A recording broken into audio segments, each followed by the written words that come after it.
Rick, for those who may not know your story, how did your injury happen? Well, I was 15 years old, a young kid from Williams Lake, British Columbia.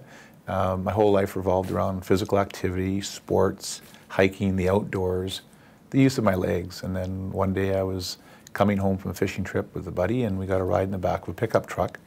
And the guy crashed going around a corner, and unfortunately my back was injured, and the spinal cord was damaged, and I became paralyzed. And that was a huge challenge for me at the age of 15. Yeah, I mean, tell me about sort of that first year after finding out what had happened. I mean, I can't imagine. You know, coming from that environment where I never knew anybody with a disability before, and all of a sudden, you know, I couldn't use my legs and was going to be either in a chair or walking on crutches and braces.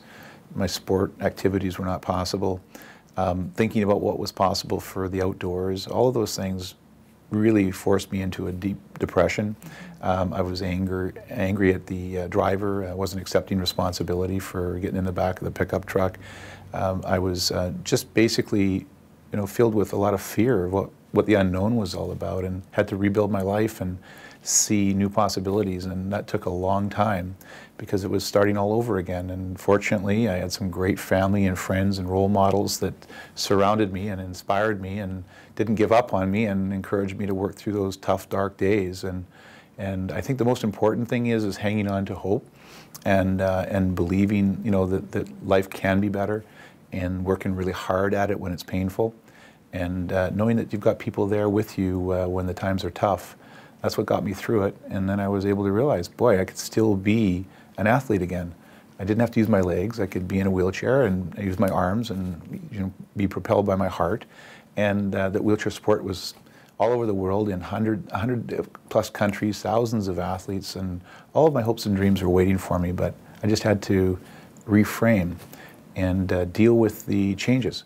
That's a powerful thing to say, that you reframe or reposition your mind to accommodate the circumstances that life has dealt you. Yeah, and how, you know, looking back on it, I can understand it more technically, but, you know, as a young kid, you know, 15, struggling through this issue, you know, I was realizing that, you know, that I had to search back to where the source of my pain was coming from.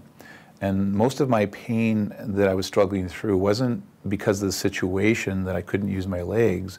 It was like I'd put an artificial kind of trap in my head about what my life was going to be like, and it meant I had to stand up. But I was still Rick. I was still an adventurer, you know, a guy who loved the outdoors, who loved sport. I had to just kind of do it differently. And as soon as I released from that old sort of model, and I started realizing, gosh, yeah, I can still do all these things. They're just waiting for me. So I really had a handicap in my mind because of my lack of education or awareness or experience that I had to deal with.